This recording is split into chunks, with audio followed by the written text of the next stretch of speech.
Shalom, my bitches. My end is here at NFY, bringing you Interlude and Ultimatum by Hambone3110. By long tradition, the Alpha of Alpha's place of repose during a grand conclave of the broods was atop the skull of a Vulza. This was not an inherited throne. Hunters did not recognize inherited authority. They only recognized the skilled and tenacious.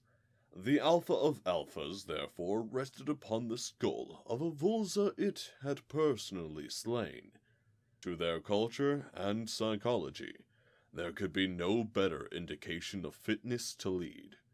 It accepted a cup from its personal meat slave as it listened. For now, it was patient.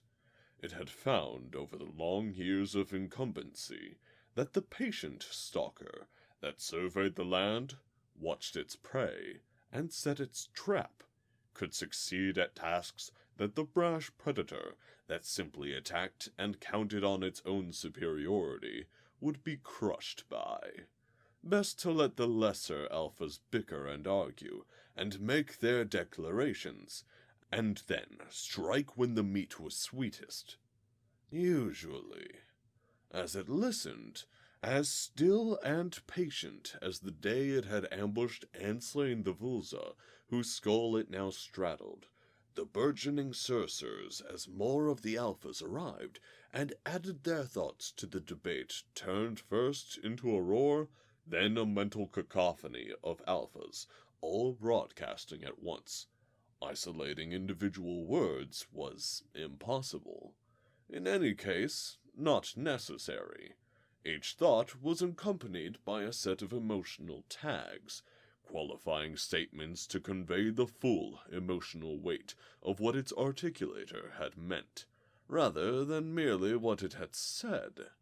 The result was a blizzard of emotion, swirling around the trophy-hung conclave chamber, its intensity swelling with each pass. 10 brood transports, 1,000 hunters, all sent to kill a single human. All dead. The shock and dismay was palpable. Alpha of Alphas decided that the time had come to settle the brood of broods. It broadcast impatience, anger, command. Enough! The mental noise ceased. Lingering emotions hung on the air like brittle harmonics. It broadcast resolve, statement. These new things have stolen what is rightfully ours. They have stolen the fear of the herd. They have slain 5 broods of our finest hunters. Declaration, resignation. I name them predators, the first species we have known that is not prey. Barely suppressed shock rippled through the minds of the gathered Alphas, but Alpha of Alphas noted the undercurrent. Lack of surprise. Lack of surprise. It was gratifying to know that at least some of the gathered broods were led by hunters who could see the future pattern of things so acutely. It broadcast statement. There can only be one predator. Only one of the senior and most respected Alphas, leader of the Marrow-Gnaw brood, dared to respond to that. It broadcast agreement, frustration, query. The Alpha of Alphas has the truth of it, yet it has not offered an explanation for how the barrier around their world may be bypassed. The humans are beyond our grasp. Must our vengeance wait until that obstacle is destroyed? The Alpha of Alphas acknowledged the point with a gracious tilt of its head away from the Marrow-Gnaw, a gesture of respect. It broadcast rebuttal. The herd erected that barrier. The herd will be coerced into lowering it. Several others broadcast at once. Query. How? How? The Alpha of Alphas did not answer them immediately. It instead turned to the meat slave, which cowered at his attention, naked and wretched, as was appropriate. It was pleasing to the hunter's sense of morality, and to their unique sense of poetry, that a meat slave should be young and female. As such, young females only just entering their breeding age were prized meat slaves, reserved as tokens of prestige for only the most powerful alphas. To devour the prey was right. To symbolically devour the future of the prey was righteous. It was a gesture of supremacy, an enactment of the reality that the predators held the true power. It was also a test of wisdom. To glut on and waste the future of the herd might be to deprive the future of the hunters in turn.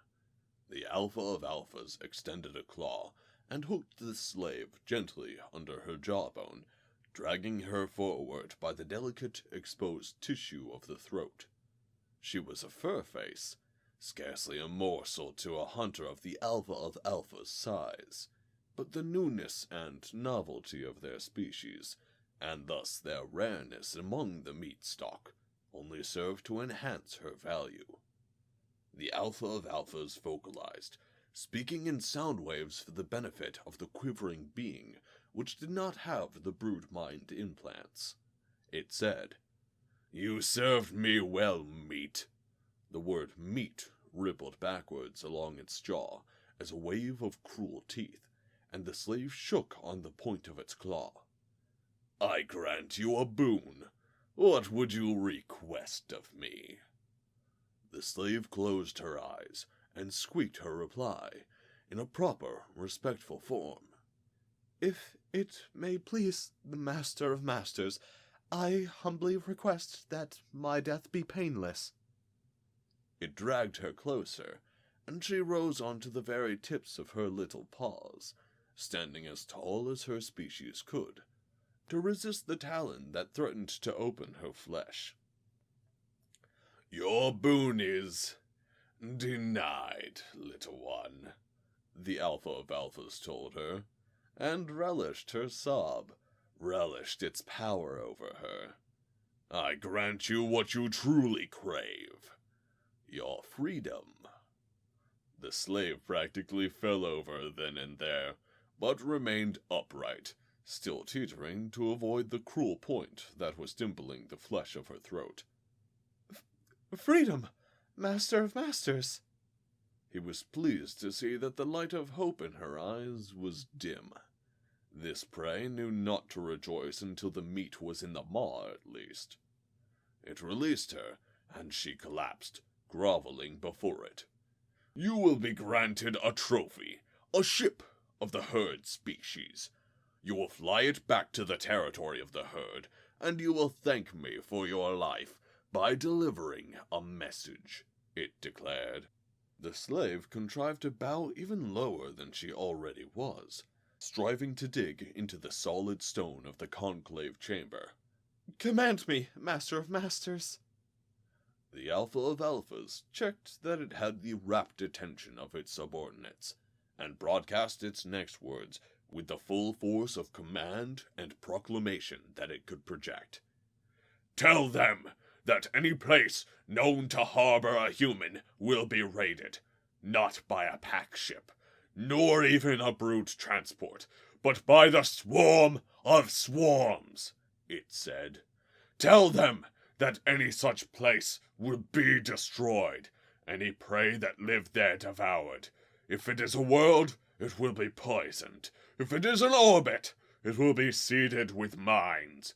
Tell them that I shall lead every such raid personally. Tell them that once there are no humans left abroad in the galaxy, we shall begin the hunt of hunts, culling and consuming all that we find until such time as the barrier around Earth is removed."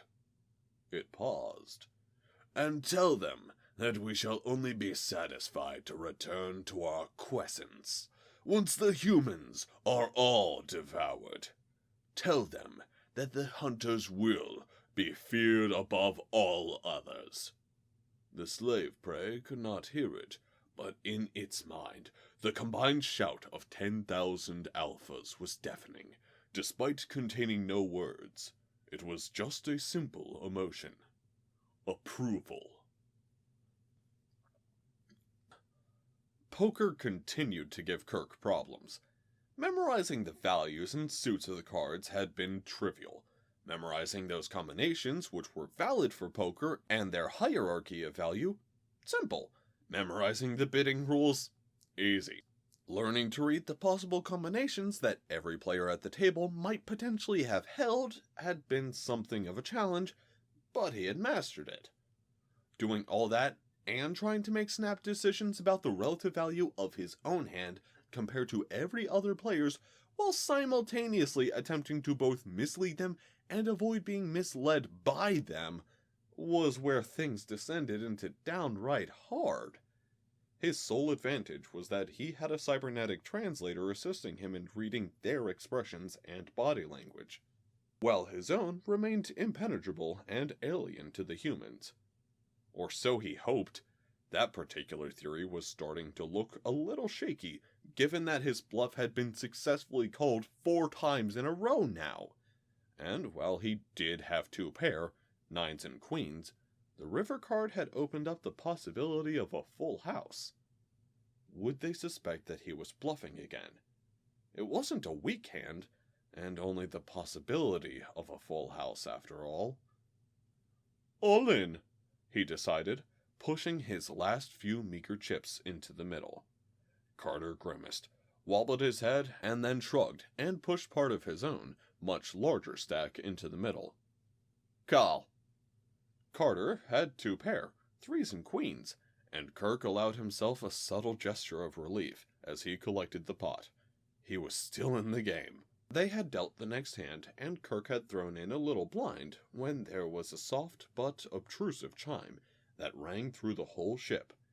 The 4 humans at the table all looked around bemused at the sound, but Kirk was already standing up when Amir, who had refused to join the game on the grounds that gambling was haram, forbidden by his religion, called through from the control ladder.